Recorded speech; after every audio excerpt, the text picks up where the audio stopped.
Hello, everyone. Welcome to another Mysterious Galaxy virtual event. I'm Nick, the Director of Events and Digital Marketer for Mysterious Galaxy. Tonight, I am joined by two great authors, Samantha Cohoe, who writes historically inspired young adult fantasy, as well as Chloe Gong, the New York Times bestselling author of These Violent Delights and its sequel, Our Violent Ends. Hello, you two. Hi. Hello. Thank you for having us here. No, thank you for coming. How are you both doing? Good. Really well. Excellent. Perfect. And happy day after book birthday. Thank you. The post book baby blues. It's still doing great. Hi, Tiffany. Hi, Kai. Hi, Kennedy. Hello, everyone. For those of you in the chat and tuning in, don't forget, if you haven't yet already, we have the link below that says buy Bright Ruin Things and get a signed or personalized book plate from Samantha, who's being awesome, and she popped out. Internet. It's gonna happen. It's fine. It was a dramatic entrance. The previous entrance wasn't dramatic enough. So I frightened her away. And then put the curtains upon and come back in. Yes, but we are here tonight, whatever time you're watching this in the future, maybe, for Bright Ruin Things. Yay! This is a different take on Shakespeare's The Tempest and has been called a dizzying struggle over power, magic, and dreams. Exciting. Before we go, I want to remind everyone who is tuning in right now, don't forget to also submit your questions below under the Ask a Question section. Looks like we already have one there. Congratulations. And they'll be answered later on the program. I'm going to go ahead and disappear now and leave it for Samantha and Chloe. All right. See you later. Thank you, Nick. Oh my God. Hello. Hello, everyone in the audience. I already see someone saying one of the loveliest covers ever, and I completely agree. This is so beautiful. Like, just thematically, and then like 1920s wise, it's so beautiful. But hello, how has launch week been for you after putting out this book, baby? Yes, I have had the best launch week because this time I got to have an in-person book launch as well as a wonderful virtual book launch. And it was just really wonderful to finally get to do the author thing of like sitting at the table and like and the microphone. Yeah. I mean, everyone's wearing masks, but still, it was great. But still, yeah, seeing the faces. Oh my God. Half of the faces, seeing half of the faces. Yeah, it's great. The expressive eyes. That's how we live now as 2020 debut. Everybody's gotten really good at smizing in the last. It's just that. Yeah. But since we're doing, this event here now for your online arm of it, would you like to give the audience members a little elevator pitch about all things Bright Ruined Things? Okay, so Bright Ruined Things is it's a YA fantasy. We pitched it as The Tempest meets The Great Gatsby. It's more of a Tempest reimagining than a retelling. It does not take a lot of strict plot details, but it is set on a magical island that is controlled by a magical, powerful family. And our main character is the ward of this family. She's not part of it, but she really wants to be. She's always lived on the island. She's never left. And she wants to belong. So to that end, at the beginning of our story, all of the family, the Prospers they're called, they have a huge magic party once a year, and they're all coming home. They're bringing their guests and their drama and their secrets. And May is going to choose our protagonist, going to take this opportunity to shoot her shot to get everything that she has wanted. And in the process, she finds out that none of it was really what she thought. Oh, May. May is one of my favorite parts of this book. And since you mentioned that this is more a reimagining than a retelling, which I relate to a lot. It's really easy for us to pitch it as a something retelling because people, they know what that means. But sometimes we kind of just take the original idea and then we just run with it, which I really love, especially with May and her character development and her growth. Oh my God. So leading off of that, I wanted to ask about, how did you go about changing the original core idea, like of the Tempest, to make it something of your own? Like how did the development happen? Yeah, so I think what initially attracted me to the Tempest was not so much the plot as the setting, this awesome magical island, and then you have this very powerful wizard, Prospero, who's controlling everything. And in the play, he is benevolent, but I think he probably seemed more benevolent in Shakespeare's time than he does now. And now I think for modern readers with a different perspective on colonialism, among other things, and patriarchy, tend to look at him like, why interesting decisions to you, and like, why should Caliban be your slave? Why why are you talking to your daughter that way?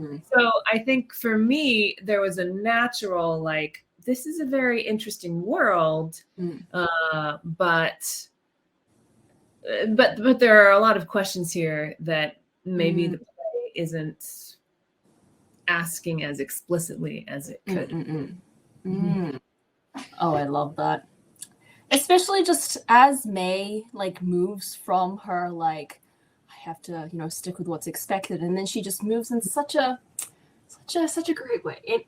I won't do any spoilers. I'm not gonna spoil her character journey. Everyone in the audience can look. She starts out as a people pleaser, right? Like, she really does, and I won't spoil her journey either. But if she stayed a people pleaser the whole time, she wouldn't be that interesting. But I love that she does start like that, because it also wouldn't be as interesting if she didn't start like that. If she always started strong, we'd be like, oh well, what's the fun of watching it? But journey.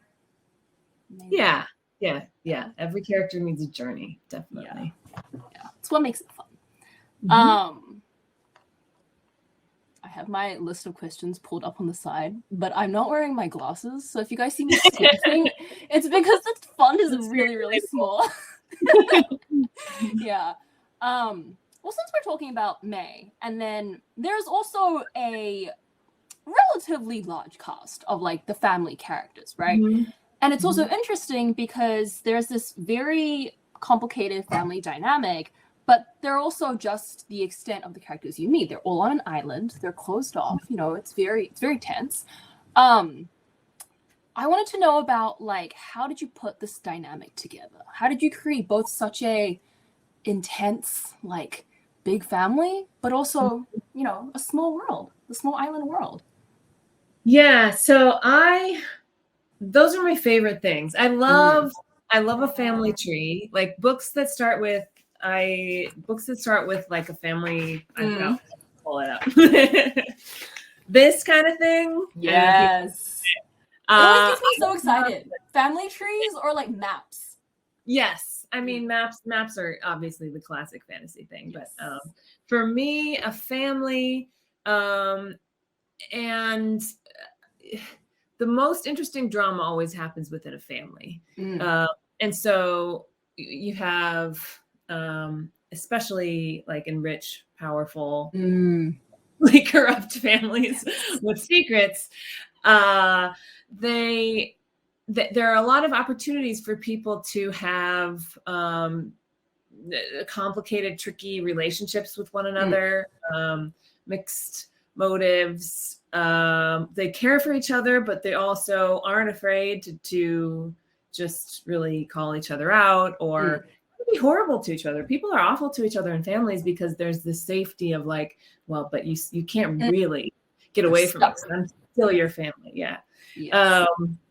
So I love that. And then I love a world where everybody can be known, right? Like where you're not going to just disappear and be anonymous, where like there are all the relationships that you have matter and are going to endure to some extent.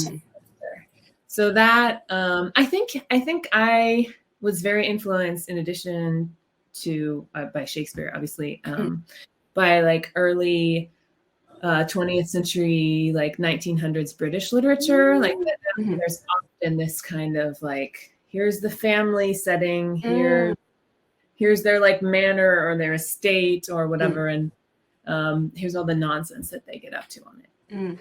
Oh, that's fascinating, especially because I was thinking too, as I was reading it, I was like, I love the turn that you've taken, because The Tempest is very, these strangers have arrived and now things are like getting mixed up, whereas Bright Ruined Things is very, this is the dynamic it has always been, and now this character is like having to really face up against it. Yeah, it's interesting. That's a good point. I kind of hadn't thought about that, is that all the action in The Tempest happens because strangers crash on the island. I mean, they're not really strangers, they were brought there, but all of the action in my book happens because the people who've always been there decide to do things differently. It's time to grapple amongst themselves. All the power moving. Are there, you mentioned being inspired by like the 19th century like British literature. Is there anything in particular that kind of took your fancy? Yeah, for sure.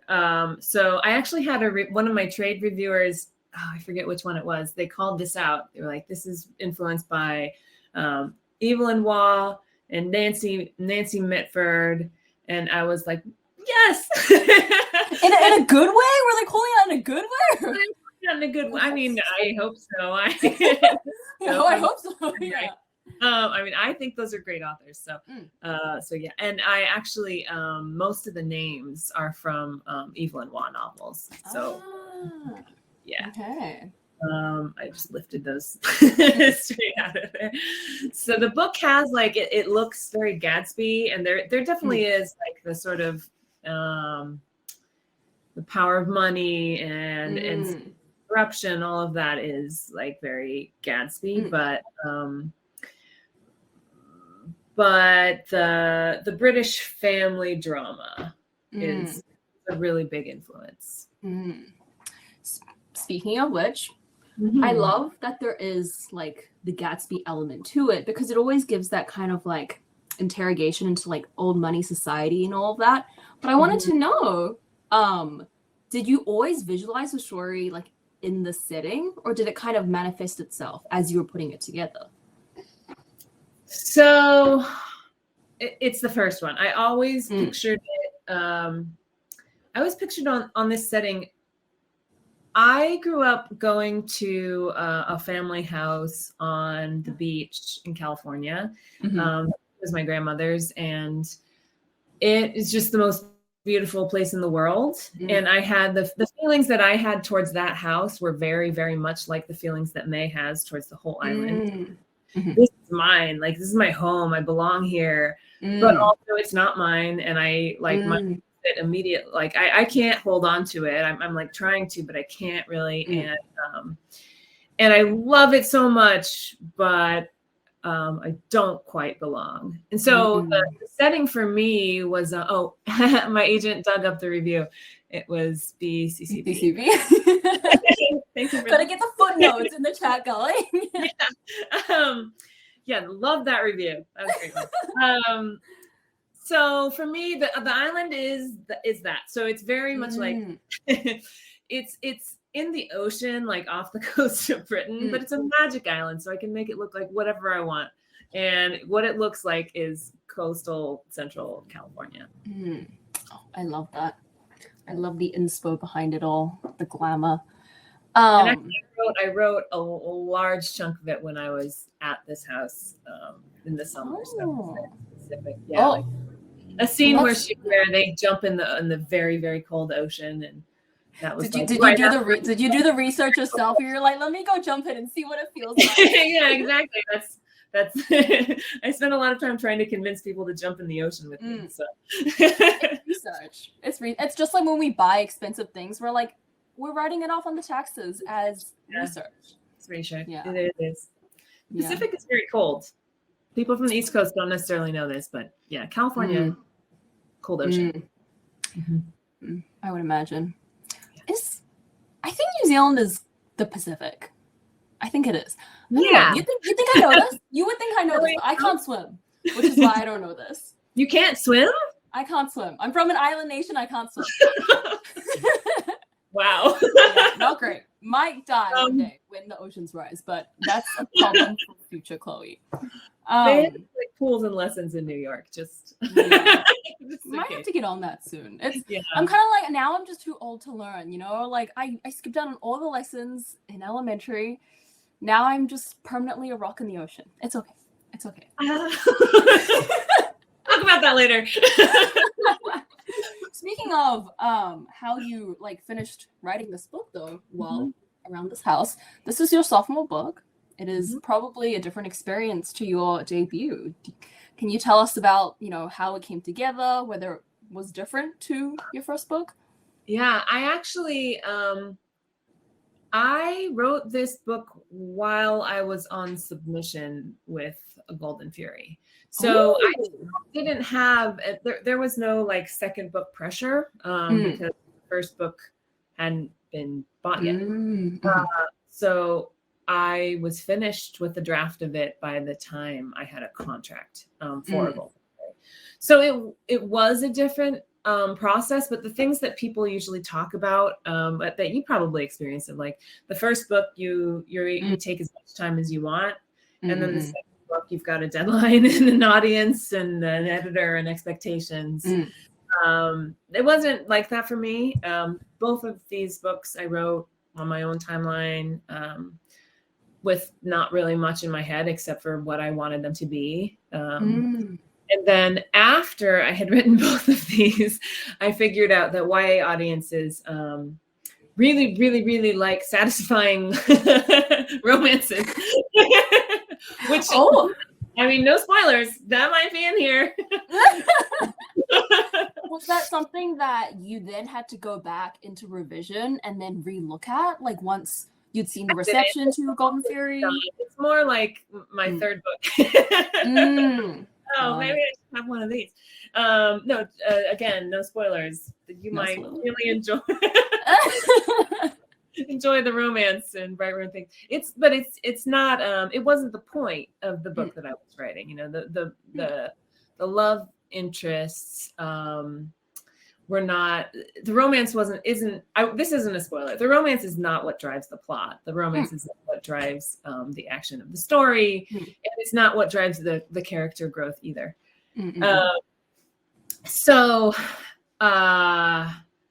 But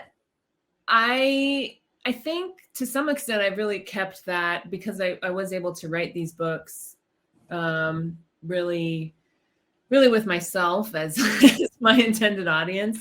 That's the mode I've stayed in, of writing with what I want as the driving force behind it. Absolutely. Even though you say that like the romance wasn't it's not what propels the characters, but it's still like so enjoyable. Like I was okay, good, yes. I was reading it like I'm having a great time.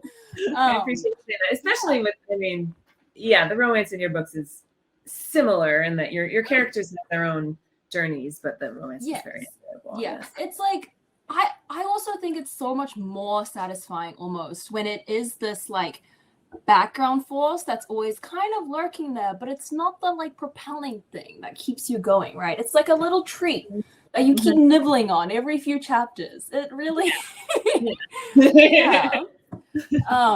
seasoning, but it's not the whole meal. Exactly. I think that's what really gives you the finished, like the full meal, you know? Does that mean you kind of avoided the, you know how everyone describes the dreaded sophomore slump? They're like, the second book is the worst to write. Are you working on anything new? Is that kind of creeping in? So far as I had a sophomore slump, it was probably, it's for the book that will be my third book, which my agent has now. Hi, Bridget. Exciting. I think, so that's a good point. I feel that I did have some of the sophomore slump. I guess it would be the junior slump, that partly it was that I was trying to write a book in a pandemic, and it's just like, as you know, just like very spirit, just hard. It actually took me much longer to draft my third book than it did for me to draft my first two. But that, I think, that's just where my head was at in terms of focusing. I mean, I loved the story. I was totally enthralled with the story, but I just found it like so hard to make my brain. I think it was, I do think more of a pandemic thing than a sophomore slump. So I do think it was like, my brain is Swiss cheese. From, I have children. My children are home. Not, but for a while they were. Anyway. The awful thing for us, like 2020 debuts, is that we got the pandemic brain and the sophomore brain mushed together. We don't know where one starts and where one ends, Yeah. It's that whole experience. It really was. Yeah. Did you find that your writing process changed between books now that you've gone from, the debut created in isolation, the sophomore created in isolation, and then the third book written as a published author? I think that the thing that I've changed is that I do try to plan more in advance. I think when you have endless amounts of time, like it's really easy to just, well, it's not easy. It's still not easy. Nothing's ever easy.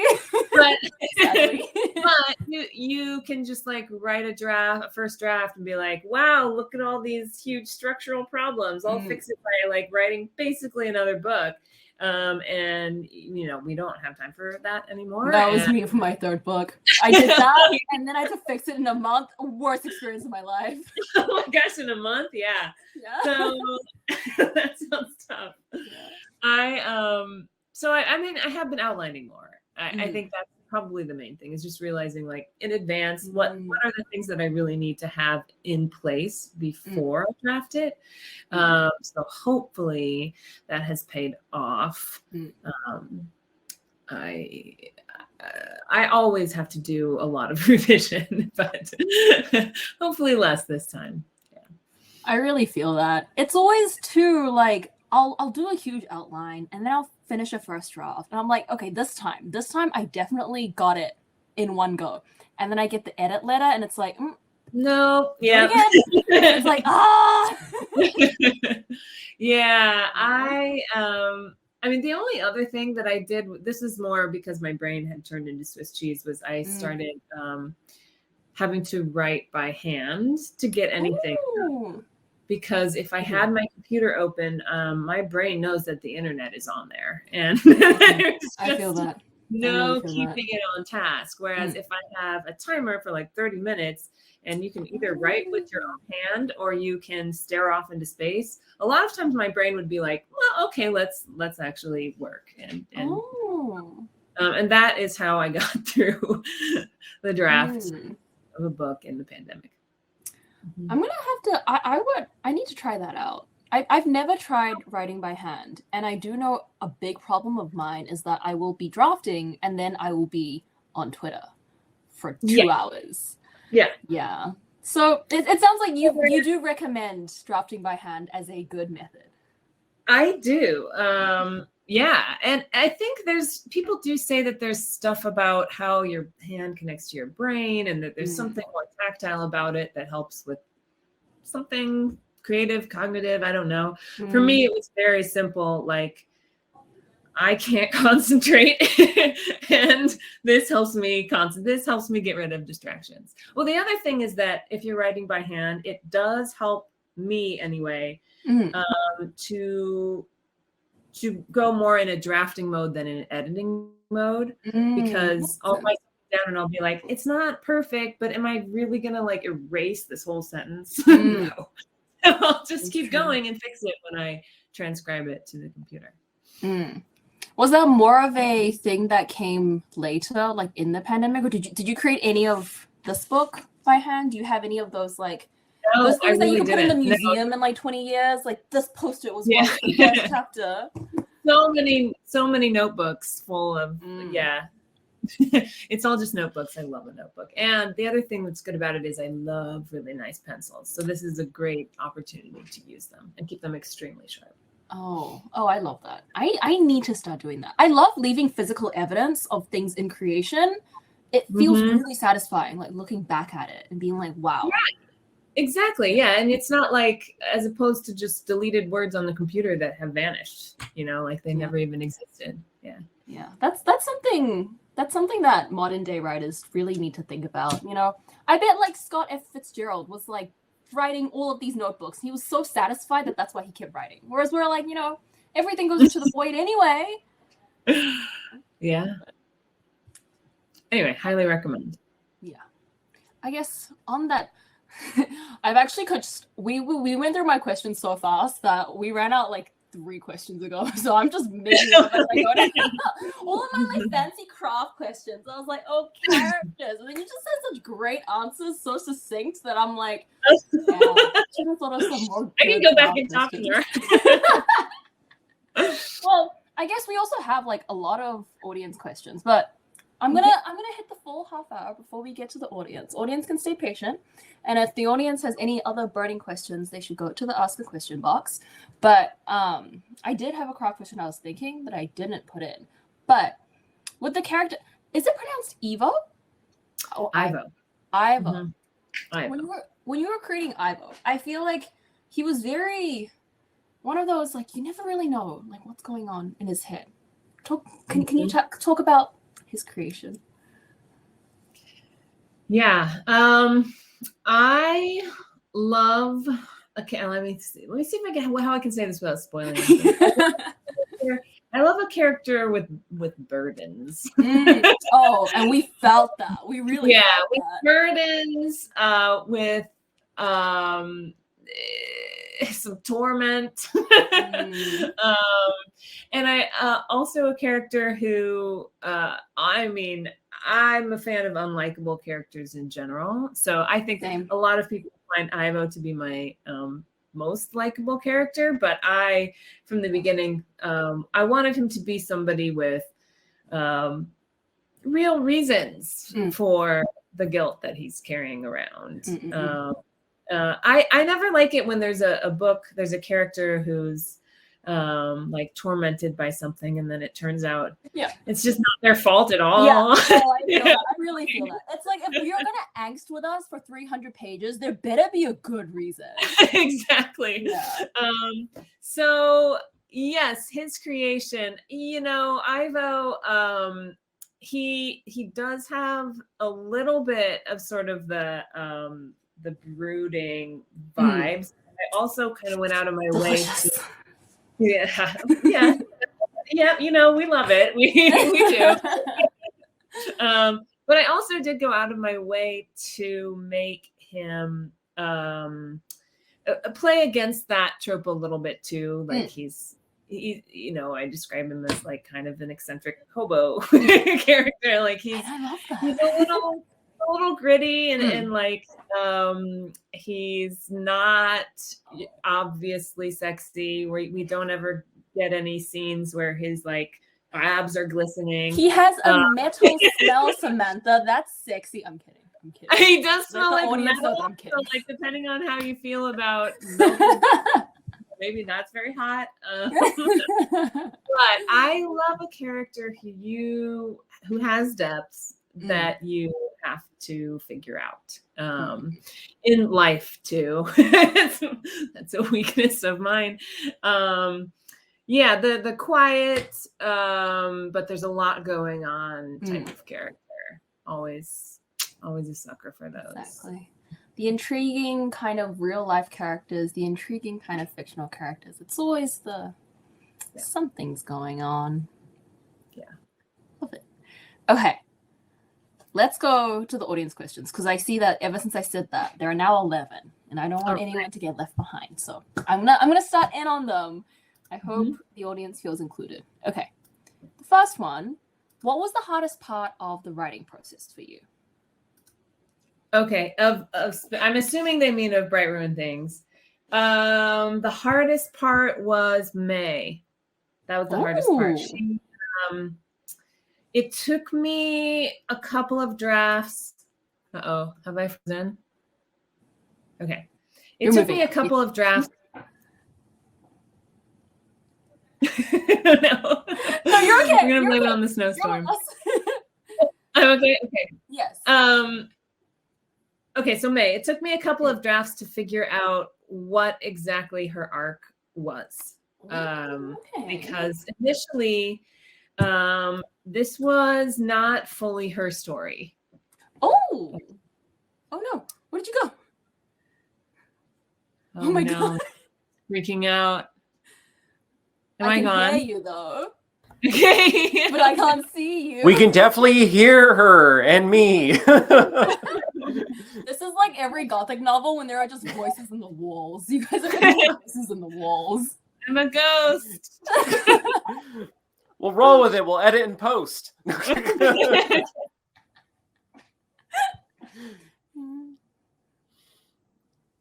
Okay, I'm guessing. We're not flying back. Samantha, are you still here? Can you hear us, Samantha? Oh, okay. Oh no. Maybe a storm got her. Okay, well, hopefully it was just a storm, but so We'll await her return eagerly. we will eagerly wait her. Eagerly, we'll eagerly wait her return. Eagerly, thank you. You got influenced by my accent. Words are hard. Okay. Oh my God. So, but I do just by looking at just this book, I really, isn't it? It is so wonderful. It is I just really want to know, like, especially what was the design process with this, because this is definitely Great Gatsby-ish. Great Gatsby inspired. It has the what's Art Deco. It's Art Deco. Art Deco. Oh, Very 20s. My lights are off. There we go. But you know, when you're in a magical island, you can have Art Deco. You can. On a California island that shouldn't be very California. Inspired by British literature. I especially love the repeating pattern, like the background of it all. Samantha back. I'm trying to come back. Hello. We got you, Samantha. Return. We yanked you back. Yeah. Yeah. I mean, I said I do like a dramatic entrance. So. Yeah. That was our hero's journey. Yeah. Great. Yeah. Okay, I'll disappear again. Thank you for helping with the entertainment in the interim. That's what I'm here for. Okay. Now I'm curious what you talked about when I was gone. Anyway, I was talking about May. The story when I first wrote it, it wasn't. I was maybe more interested in Ivo than I was in May. And I had to go back and really think about why this was her story. And so that was the hardest part. I do think I had to do a lot of restructuring actually of the plot, and but once I figured it out, I was really happy with her journey, and it matched up, I think, with the story that I wanted to tell. It fit with the themes that I was unconsciously tapping into. So it was the hardest, but also like maybe the most rewarding part. Absolutely. As much as I love Ivo, the entire oh no, you win again. Are you still? Oh, there you are. I'm here. What's it like? Seriously, we're gonna have to blame it on the snowstorm in Colorado. Like pop in, pop out. Let's a stage entrance. Oh yeah. As much as I love Ivo, the entire time I was reading, I was also like, I freaking love how May is moving character-wise. So all that to say, great stuff going on in the background. Okay. Next question. I see that this is 2 upvotes. If you could invite 5 book characters to a dinner party, which characters would you choose? Bracket, your own characters are fair game. 5. That's a lot of characters. Okay. So I would invite first of all, I hate to have to say this because it's such a cliche, but if I'm being honest, I would invite Mr. Darcy. I would. It just like, yeah. I am a woman. I have eyes. I have a heart. It's not a cliche. It's a classic. It's a That's right. It's a classic. So I would invite him, but he's not, I don't think, the best conversationalist. So he's there to like observe the rest of us and you know how you want the right kind of audience for when you're being charming and witty. That's him. He can also like pay for dinner. No, of course. Yeah, that's a good point. Yeah, he would pay for something. Yeah, really. He's there to brood. Mm-hmm. Then we do want somebody maybe to provoke him a little bit. Somebody, somebody good, but Winnie. That's a really good point. To get into. He's trying to like impress the table, maybe. Yeah. So I will also invite. I'm also going to invite Count Vronsky from Anna Karenina because I just feel like their energies would be real interesting. And then let's see, just to make everything really weird, I'm going to invite a character from a Jonathan Franzen novel because I like having their familial undealt trauma from the 20th century like all over the table. So I think I'm going to pick Patty Freedom. She will really keep the conversation moving. And that's important at a dinner party. That will be good. Oh, wow. That's 3. I feel like that's a full dinner party already, just in terms of can I also have Oscar Wilde? We'll count him. Character, but we'll count him. I've always wanted to have a dinner party with Oscar Wilde. He would be the best guest. He would be the life of the party. The absolute yes. Okay, and then we need another lady. You can bring May. Just push May. She will be real out of her depth, but it'll be very interesting for her. Be a good character development exercise, honestly. It'll be a good learning experience. Okay, I'm looking forward to the documentation of this dinner party. It's gonna make a fun Instagram video. We could also bring Juliet. Tiffany has a good point. She might start a fight. I think May would keep it nice and nice and civil. Juliet might start a fight. Like bring a knife or a gun. So yeah, she might fight Mr. Darcy. Wouldn't be great. Okay, the next question that I am seeing. Okay, wait. I'm gonna skip to this one because this one is fascinating. Where did the title "Bright Ruined Things" come from? Were there any working titles before it? There were working titles. The working title was First Night, which is the name of the party. And then we thought it sounded kind of thrillery, maybe. Okay, I see. Vibe. And so I did a lot of just like brainstorming and the team throwing ideas at each other. And I am pleased to say that this was actually my idea.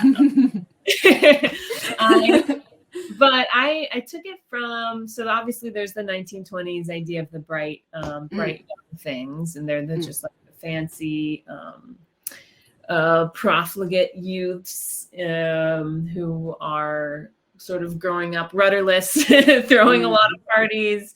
They also have undealt with trauma from the war that they were just a little too young to be in, but not too young not to be really affected by it. So there's that concept, but then ruined is just no spoilers, but very thematic. Comes from the themes of the book. Yes. It is a very 1920s title, and I love it. Thank you. Yeah, it was quite a process coming up with it, because I do not consider titles to be my strength, but I always cheat because my titles are all Shakespeare lines. They're so good. I was actually talking about your titles at dinner tonight. I was like, oh my god. What's cool is that it's an actual line from Shakespeare, but it feels like a YA title. and it's thematically accurate. Yeah, I do. I get a magnifying glass and I just go into Shakespeare's plays and I pick whatever sounds most YA. Like people are always like, oh, well, how did you come up with the titles? I just looked. Every single title. I'm just close magnifying glass looking. It's a good tip. I tried to do that for Bright Ruined Things. I had the idea for what was the one that we wanted? Revel's End, because there's at the end our revels now are ended. But I like that. I liked it too, but it didn't pass. Alas. Maybe like if anyone wants to put that fanfic up on AO3, you have a title now. Or the approved title. Yeah. Okay. We have a question from DJ. Which of your books would you want to be a character in if you could choose? Ooh. I feel like if you inserted yourself into this book, it wouldn't necessarily be fun. Like, it depends on where you stand. It really depends on where you stand. Now, you could just go, all right, if I'm being honest, it would be this one. Because this one has a magic party in it. And like, if I'm just being inserted into it, I could just go as a guest. I don't have to like know about all the other stuff that's going on. Yeah, exactly. Like I've been invited to this party. I've had a good time. I'm hopefully not. Yeah. Well, but it would be a really fun party to go to for a while. That is true. As long as you stay away from like the main characters. Yeah, we'll hang out on the periphery. I don't need to get a lot of drinks. It was almost a spoiler. I'm not great at not spoiling. It's okay. I think sometimes when people hear like what could be spoilers, it just flies over. Yeah. We hope that's what it was. Okay. A general question. How did you get the idea for the story? I read. So I had seen The Tempest recently at a Shakespeare festival. And then I was reading, I think I was rereading an Evelyn Waugh novel, actually. And so somehow the two ideas just kind of collided. And it was like, what if we had this kind of vibe, but on a magic and that's about as much as I have of an origin story for this, because all the really important stuff happened later in the process. For me, there's usually some kind of like, what if this, like the premise will sort of arrive based on some inspiration that I got from somewhere, who knows where, but the premise is not a book, and the premise kind of needs to be hijacked, for me anyway, needs to be hijacked at some point by some kind of overpowering emotional connection. That's a good way to put it. That's a really good way to put it. Thank you. Yeah. And sometimes, I don't know if you've had that experience, but sometimes I'll get a premise and then the emotional overpowerment just never happens. And then you've got like 10 to 20,000 words of a book that is just not going anywhere. Yeah. Something didn't rise up to meet it. I feel like book premises will always start as the seed, and then depending on how it moves, if there's like enough strength behind it, it'll grow, and then sometimes it just doesn't. I have so many like not snippets, but like half-hearted openings where you get to like 10,000. It's exactly that mark, 10,000 words or like to 20,000 words, and then something's not working. You're like, okay, I'll put it aside. Maybe something will come to me, and then like a few months later, you're like, actually, that premise wasn't really that great. And then it seemed great, but it didn't. There's something about it just didn't work. Yeah. Writing is the frustrating thing is that you can't always know in advance. Yeah. You have to stumble your way through, and then you figure it out. Yeah. Oh, writing. Okay. If you could pick one song for the book, what would it be? And this is my question. But did you ever listen to anything like on repeat as you were writing it, or did you have a playlist? Yes, I did. I listened to so much Lana Del Rey. Well, that's good. That's fitting. That's fitting.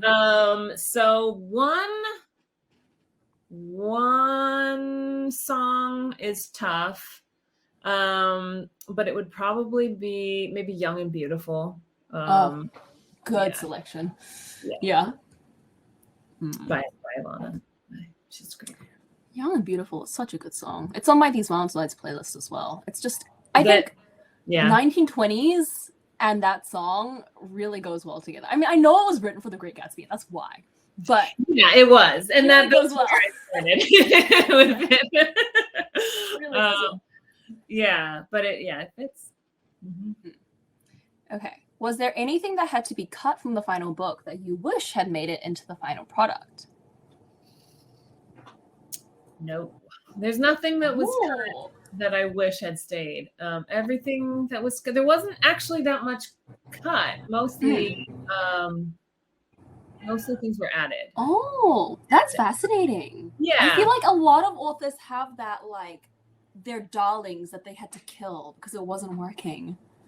No. Oh.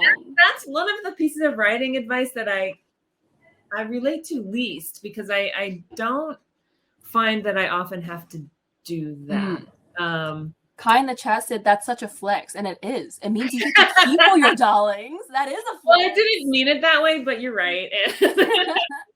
I mean, you only write the stuff that's relevant. The rest of us are just writing 10,000 words of relevant things. And we're like, oh. All of my darlings are excellent and on point. Yeah, exactly. All of our darlings are worthy of being kept. Yeah. But no, I did have a lot of things that I needed to add. So there are scenes in there that I'm like, well, I don't know why I didn't have this before. This is great. Like, no, I can't say because that would be a spoiler. But some things related to Ivo that just weren't there. And I was like, what am I doing? We need more Ivo. Interesting. Yeah. Okay. Very much noted. Unspoilery noted. Okay. The next question is, what are you reading right now? This is why I picked a Jonathan Franzen character. I am kind of on a Jonathan Franzen kick. For inspiration, wink, wink. No, not for inspiration. Just because I don't know. I'd never read his stuff because I had this image of him as this very annoying, like, guy from your MFA class type of writer. And I read his new book, Crossroads. He's my brother's favorite writer. And I was like, well, I guess I'll try him. And then I read Freedom, and I was like, oh. This is really good. I really related to the main character. I was like, oh my goodness, this is like all up in my trauma. And then I've just been reading all of his stuff since then. Yeah, although the one I'm on now, the corrections, it's taking me a really long time because I'm finding it incredibly painful. Just uncomfortable at every turn. But yeah, it's Crossroads by Jonathan Franzen. Just came out, and I read it over Christmas, and I loved it. I really highly recommend it. So you should buy it from Mysterious Galaxy after you buy Chloe's and my book. Exactly. It's the third plug. I am really impressed, though, that you could just, answer that. Because anytime I'm asked either what I'm reading right now or, like, my favorite book, it's just complete mind. Oh, favorite book is can't do that. Yeah. What's your favorite book, Samantha? No.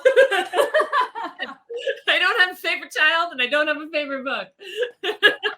That was a practice answer. That was a rehearsed answer.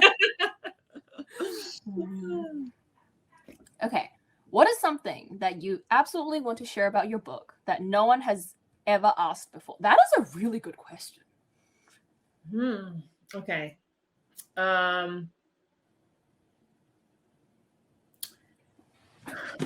Wow, that's a really good question.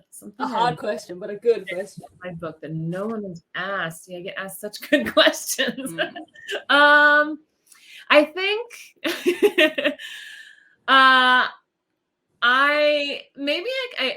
I already shared this a little bit, actually, but I have always felt kind of proud of the scene there's a scene where characters just like exuberantly skinny dip in the cold Pacific Ocean. And I I just want everyone to know that that's based on my own life. Research. And yeah, and I highly recommend it as the way to feel the most alive that you will ever feel. Oh, good advice. It's incredibly cold. I can't do that though, because I would drown. You would drown, but I feel like we're but fix you can't swim. Good advice. Good advice if you know how to swim, to be clear. Yes. Don't be like me. Don't be like Chloe. Okay. Oh, question box just moved. What idea came first? Oh, that's interesting. The setting, the characters, or the magic system? So I think, wow, I don't know if I remember, but I think it was, it was the setting. It was the setting because the Tempest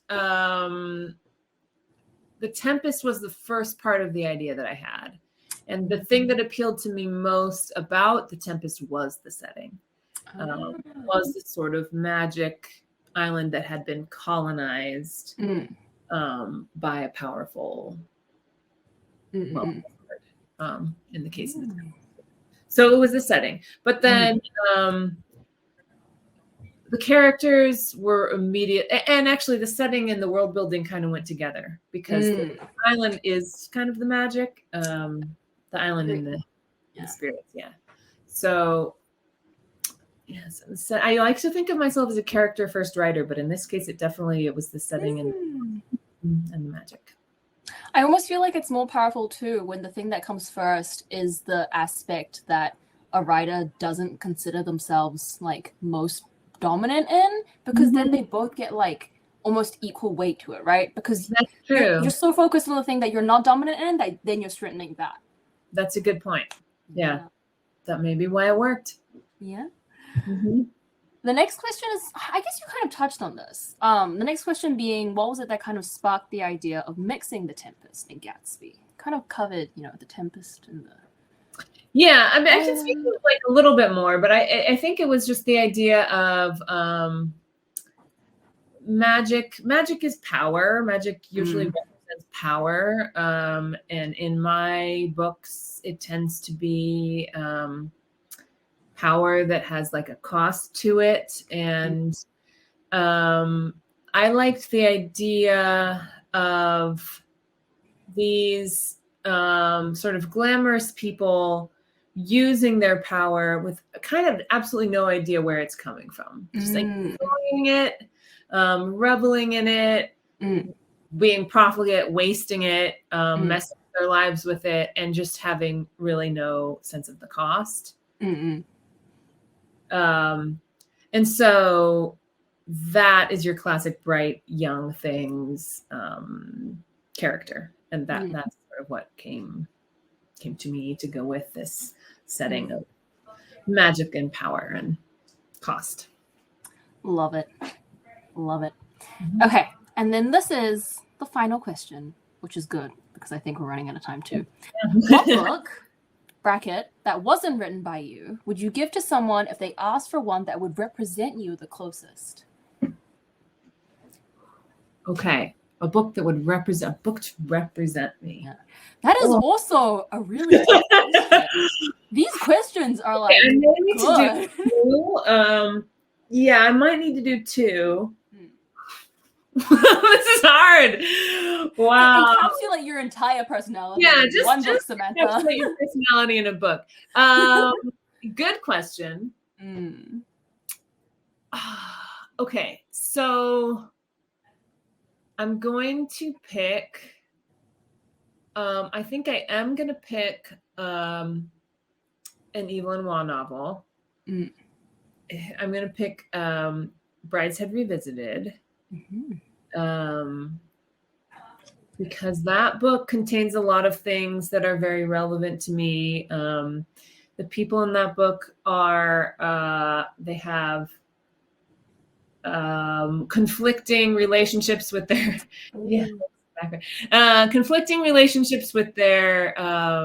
family and their religion and their sort of cultural background. And they also have there's like a keen aesthetic sense throughout the novel that covers them.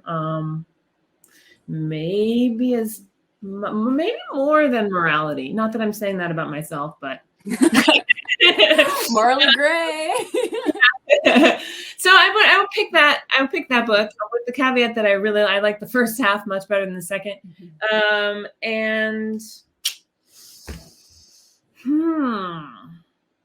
Okay, I'll just go with that. So I was going to try to match it with another, but yeah, I'm going to pick that book. The first half of that. Evelyn Law. Yeah. I love Mysterious Galaxy coming in clutch with the links. Yeah, that's books. For anyone that wants to understand you as a person, here's the link. Then this was also, Brideshead Revisited was definitely an influence on Bright Ruined Things, and several of the characters' names come from that. So we have a Rex, we have a Sebastian, we have a Cordelia. Yeah. Love it. Hello. Wonderful. And look at you. Almost right there on the time. Yay. Hi. Wonderful. Thank you so much, Samantha and Chloe. That was a really interesting conversation. And thank you, everyone, for being... I can't talk, apparently, right now. I need water. I'm so choked up. I'm so choked up from the event. I'm verklempt. I do have one more question, though. And where can people find you on the social medias? Right.